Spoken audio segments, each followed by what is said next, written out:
Hello, everyone. Welcome back. My name is Arna Sahu, host of Arna's News, where on this podcast channel, I aim to eliminate the gender gap in the STEM fields by featuring inspiring female professionals and highlighting their stories and accomplishments to further encourage girls. Today, on episode 56. So I will give from my personal example. Like I said, very early on, I became a team lead and a manager, and I was in networking. And for some reason, I can't even recall right now because that was like so many years ago, I wanted to move to cybersecurity. So happy that I did. It's a wonderful market. And I took an individual contributor role, meaning I was a manager and now I was just another team member. So some people will say, wow, is that a wise career move? It definitely is. Because if you're meant to go somewhere and do something, you will become that career dream that you have no matter what. But by being open to look at other markets and other fields that you might be interested in, you can grow over there as well.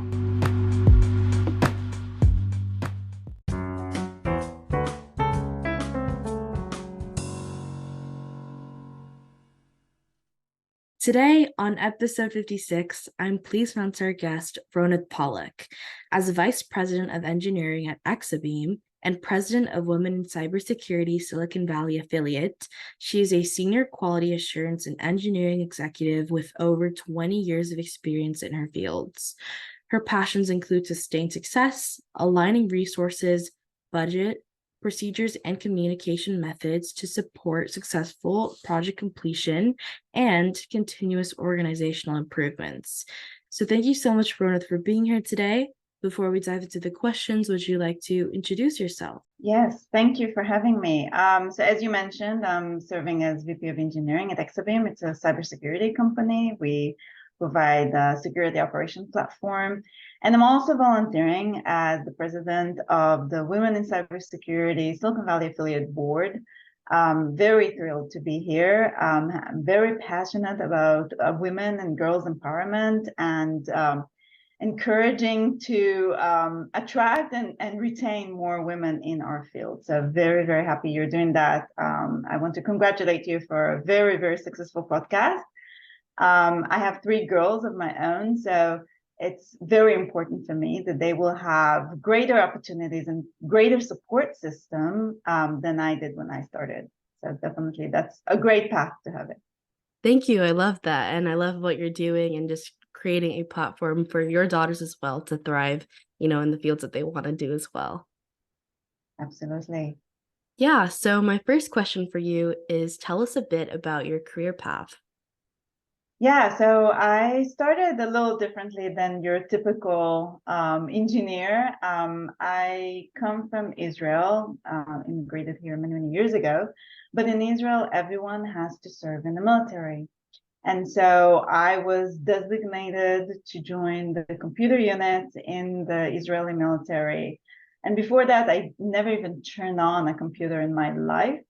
So it was all based on some tests they do for high schoolers on math and language capabilities. And that's how I started my journey. They teach you everything. It's very hands-on experience, which is great and probably better than any school can provide you.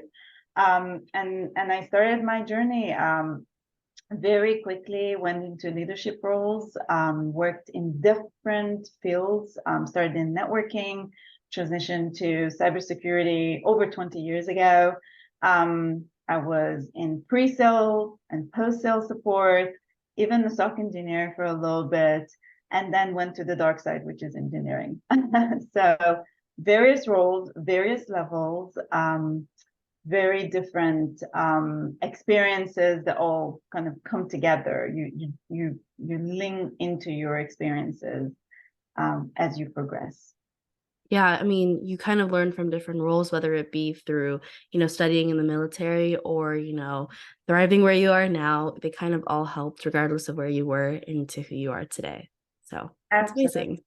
Absolutely. And working with customers, which I did earlier in my career, really helps you build better products as an engineer when you work for a vendor, when you actually build a product, right? You understand the customer perspective better.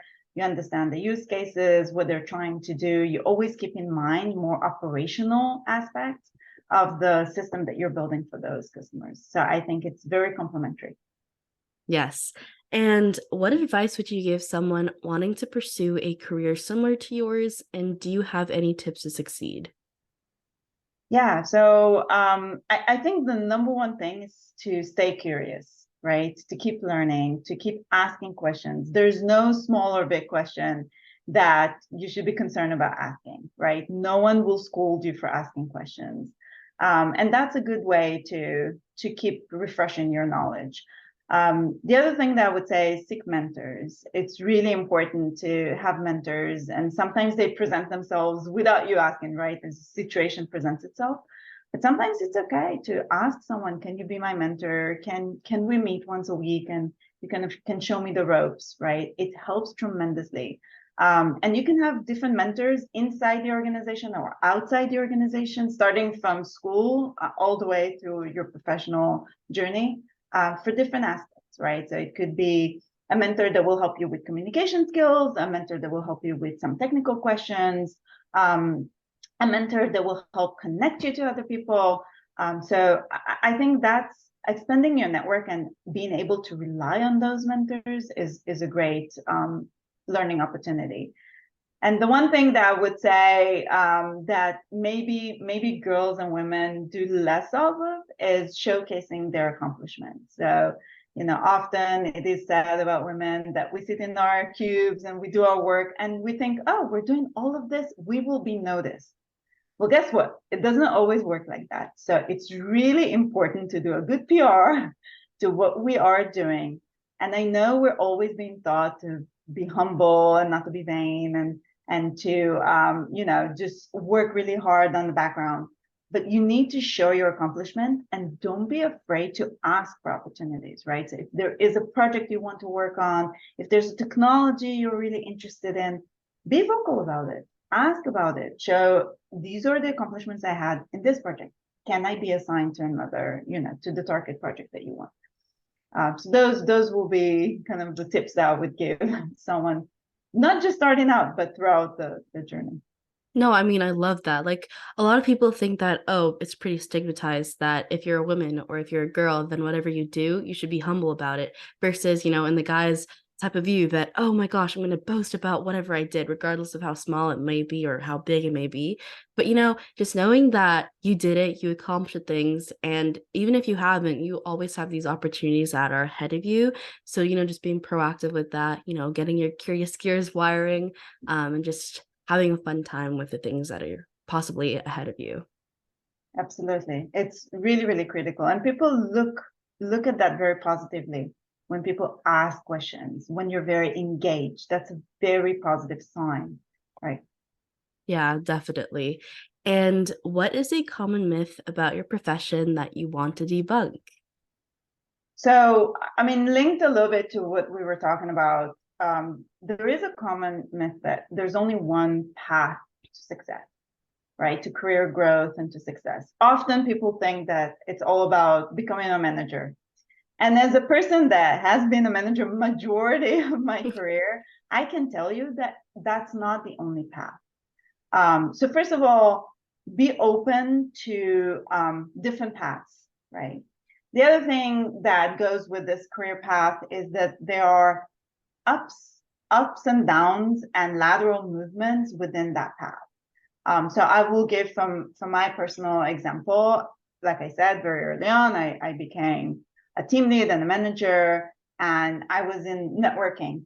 And for some reason, I can't even recall right now because that was like so many years ago. I wanted to move to cybersecurity. So happy that I did. It's a wonderful market. And I took an individual contributor role, meaning I was a manager and now I was just another team member. So some people will say, well, is that a wise career move? It definitely is. Because if you're meant to go somewhere and do something, you will become that career dream that you have no matter what. But by being open to look at other markets and other fields that you might be interested in, you can grow over there as well. So just tap into opportunities don't think, especially at the beginning of your journey, don't think so much about, the role itself is entitled, and that there's only one way to go, and it's up the ladder. Yeah, no, because a lot of people think, at least in the Bay Area, that learning opportunities correspond to titles. So as long as you climb the career ladder, you're going to be learning more, even though you might not necessarily want to. So, I mean, it's kind of what we circled back on, being true to yourself and finding opportunities that may not be where they are. Like if you wanted to, as you said, become a manager, so that's in a high role, but kind of move back into a individual contributor, people might think that's total wackadoodle, but it wasn't to you because you were learning things and you wanted to get into a market that's now, full of opportunities. So it's kind of what you want to be, and being true and aligned to yourself, and those opportunities will definitely come your way. Absolutely, absolutely. And I've seen so many people change their path and, going into an even greater opportunity, right? Just by being very open to that. So don't box yourself in just a certain setting. Yeah, I mean, my dad and I, this is a good example. We were thinking that, oh, like 15 years ago, if you were an ML engineer, people would think like, that's so weird. Like, why would you get interested in this random domain? But now, if you thought like that same ML engineer, maybe it would have climbed the corporate ladder to becoming a CEO or a CTO. And now it's not wackadoodle anymore. Yeah, absolutely. Absolutely. Things change very rapidly. So Yeah, I mean, technology is ever evolving. absolutely.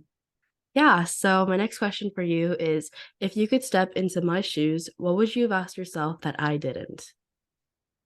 So a question that I get asked often is what advice I would give my younger self. And there are two kind of main things that I usually lean into.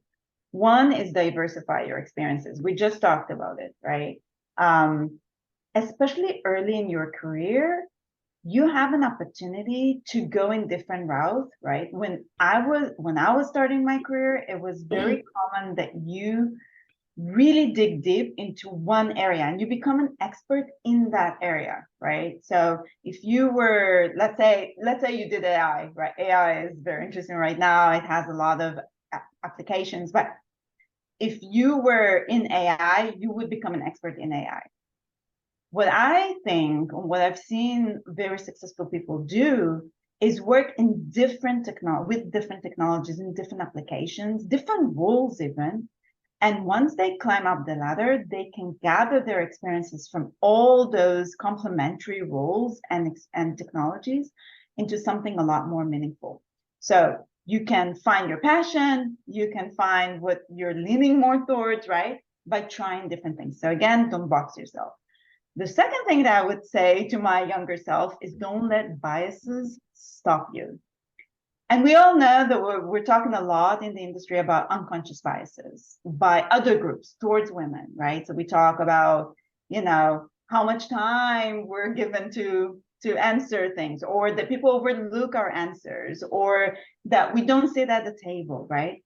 But sometimes we ourselves have biases. And I've seen it even with my own kids. I remember my daughter coming to me in second grade and saying, I'm not good at math because I'm a girl. And I was actually floored that was an impression that she had, given that I work in technology and my husband as well. And I do so much to encourage girls to get into technology. And society has a lot of labels and tags and biases. I encourage women, no matter what stage they are, don't let the biases stop you. Um, so, a bias would be, I cannot, balance it all together. And I say to you, you can definitely do that. Yeah, I mean, a lot of people think that when you're young or starting out, you should specify on one type of career, and then from there you kind of scale out, the rest of your life on.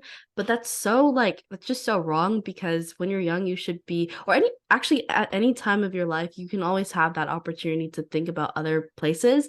But especially when you're young, it's okay to kind of like think about different things. Like for me, when I was a kid, I actually didn't like technology at all. um I saw my dad, he went to like all these boring meetings and I just wasn't having it. So I wanted to go to the business side of things. But that kind of changed when I took one of those cheesy hour of code things.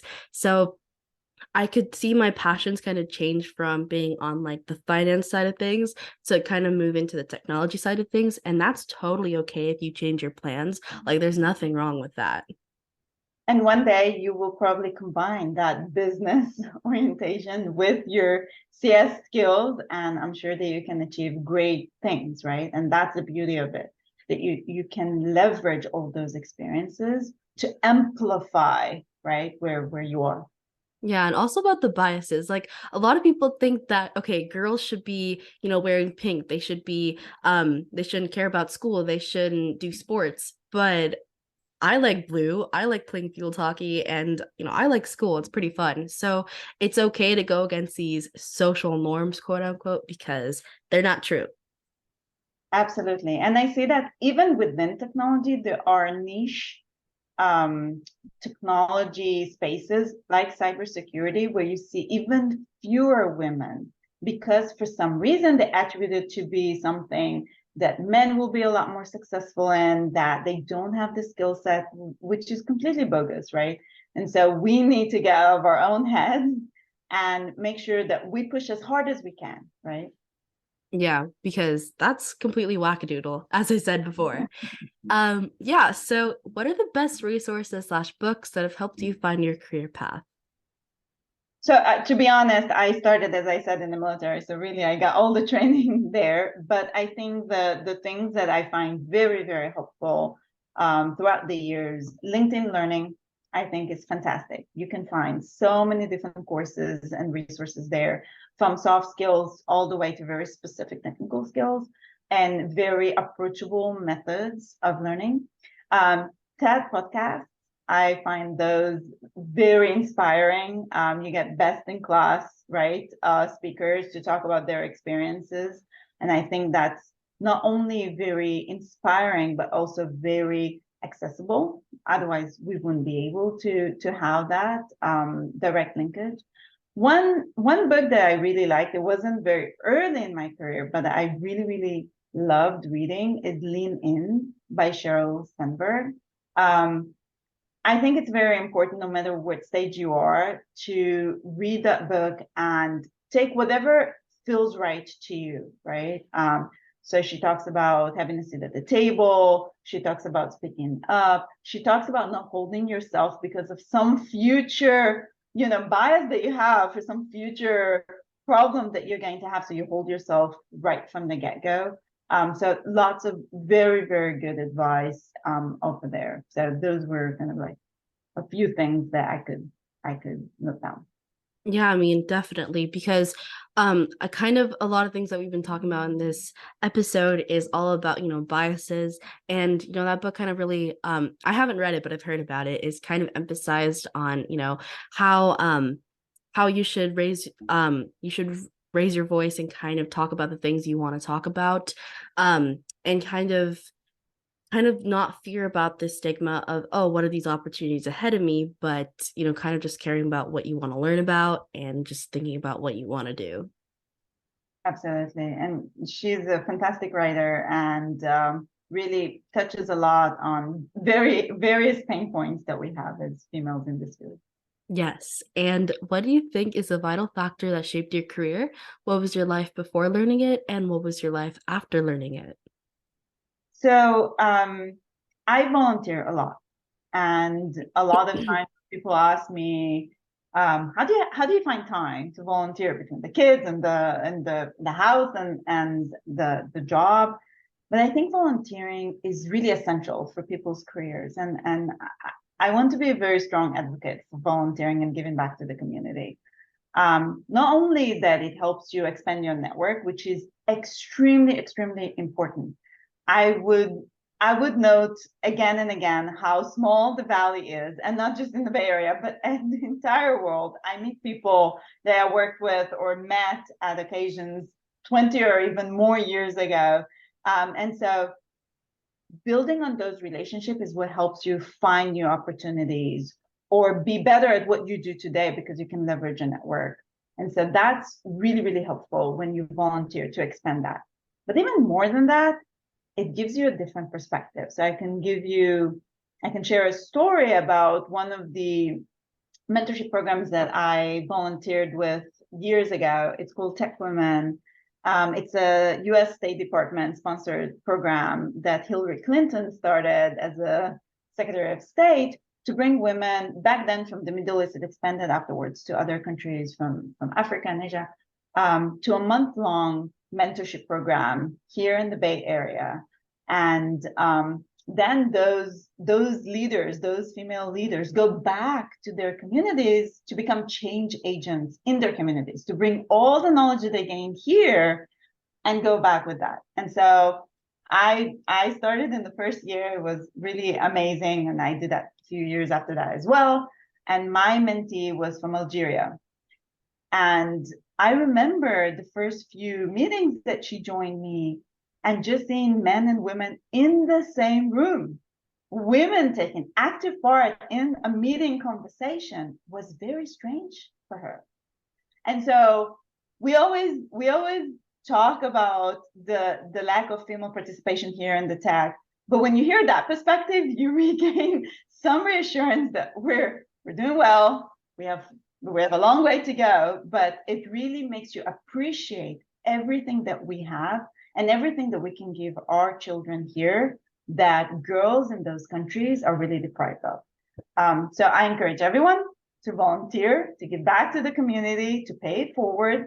And that is important for their career. It's not a side thing. That's what I'm trying to say. Yeah, I mean, a lot of people think that, oh, if you don't have time for things, then it's not really a priority. But once you kind of build it into your schedule, it becomes more something that you actually love. And as you said, volunteering, it doesn't have to be just like, oh, you're doing this and this, but you're actually doing so much more. You're actually networking, you're talking to people, you're serving the community, and you're doing a lot of good things for like the world. Not only are you making a change, which you might not think you might be doing, and but you might actually get something out of it, which is, making new relationships, finding old relationships, and just kind of thriving in, the Silicon Valley. Yes, absolutely. And you learn new things every day. Yes. And because we have some additional time, my next question for you is, what's one thing you wish you had known when you began your career path? I think if I knew how few women we had in this space, probably wouldn't have changed me getting into the space, but maybe I would be a little bit more resilient at the beginning. Often, you're the only woman in a room, and you need to gather your strength a little bit before you enter the room and have a support system around you.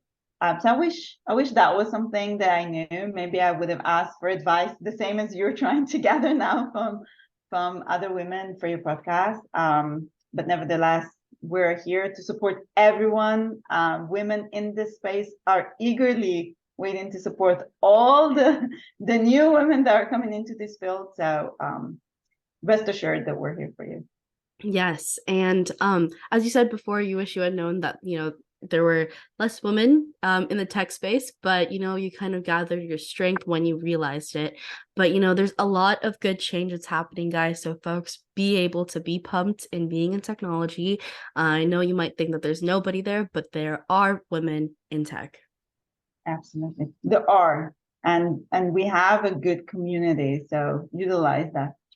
Yes. And we are here to stay. Yes. Absolutely. Yeah. And how do you continue to learn in order to stay on top of things within your role?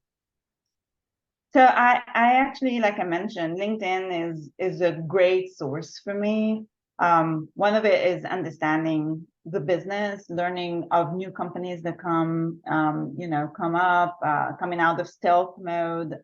So a lot of it is going through my network and things that people publish and things that people endorse. So I know if a person that I really hold of high esteem endorses either a technology or a company, that should be interesting for me to deep dive into. So that's definitely a good source for me. I learn from everyone around me. I can learn from any intern that join our company. So I think being open-minded, being curious, asking questions, same advice that I said at the beginning plays a role for me today. Yeah, I mean, one of my little weird hobbies is looking at the New York Stock Exchange and seeing every company that goes public. It's really interesting to see that. That's my little hobby, but also just knowing that everyone has something that you can learn from others, whether it might be anyone in their, age in life, whether it might be like a little toddler or, someone who's very elderly, there's something that you can always learn from anyone. Absolutely. And I would add one more thing. You learn a lot also from the negative experiences, I would call them, right? So people always talk about the greatest managers that they had and how they supported them and encouraged them. But when you have a bad manager, you also learn a lot, especially as a manager. You learn what not to be. You learn what it made you feel, right? And so it's extremely important to understand that you learn from every experience and take it as that, right? Not be discouraged, because there are really good things from every opportunity. Yeah, I mean, it doesn't matter if it's bad or good because there's always something that you can soak out of that information. And you can, with that information, potentially you could try getting another role or another type of niche or field that could lead you to other opportunities within, your journey. Absolutely. You better yourself, no matter what.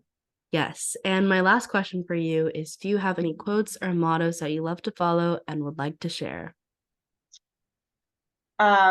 One thing that I try really hard is to be very authentic, right? So you get a lot of advice, right? And people will tell you, well, be this and be that. And sometimes you see people try very, very hard to follow the advice, but it's not authentic for them. It's not them. So take what you can from advice that you get, but don't force yourself to be like this artificial, right? And so that's one thing.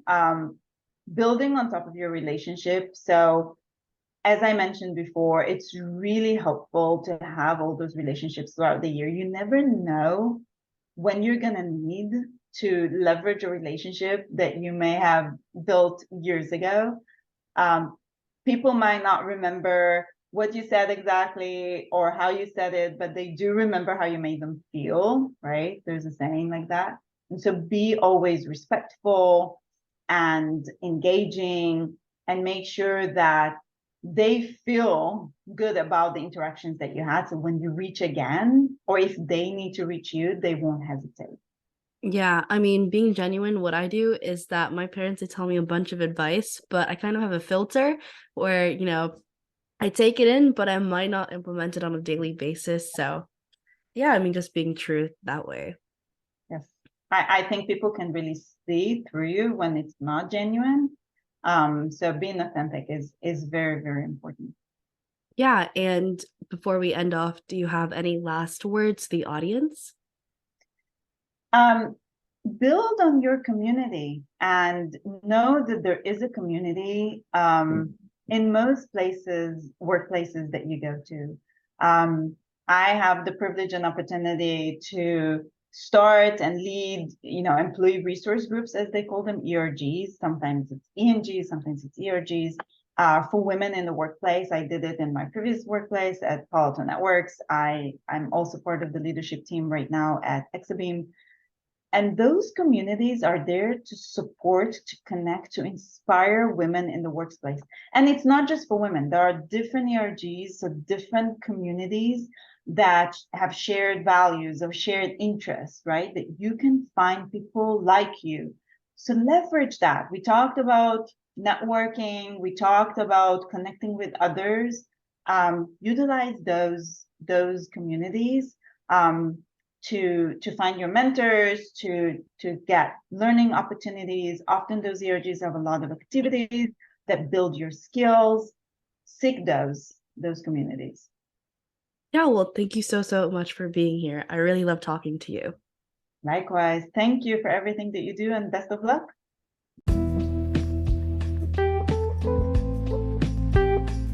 And here are my 3 cents on the episode with Ronit. 1. Stay curious and keep learning. She emphasizes the importance of curiosity and continuous learning in pursuing a successful career. Asking questions, seeking mentors, and expanding your network are all valuable ways to refresh your knowledge and gain new skills. 2. Challenge gender biases and show accomplishments. She encourages women to challenge gender stereotypes and not to be afraid to showcase their accomplishments. Being vocal about your interests and pursuing your passions can lead to opportunities and growth in your career. 3. There is no linear path to success. She debunks the myth that success in the computer science field requires following a linear path, such as becoming a manager. She highlights the importance of being open to different paths and roles, embracing lateral movements, and exploring different markets and fields. Don't limit yourself based on titles or roles. There's room to grow and succeed in various ways.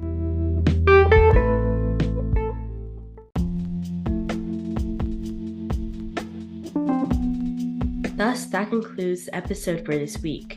If you want to know more about how I relate to these amazing topics, then stay tuned for upcoming episodes. A free way to support this show is by leaving it a 5-star rating and a review on the player you are listening to. Let me know what you enjoy about this podcast, as it's a chance to tell me what you love about the show, and it helps others discover it too. Once again, thank you for finding me, and I hope we stay in touch with each other. Zito, you're listening to Arna Sahu, the host of Arna's News. Toodles!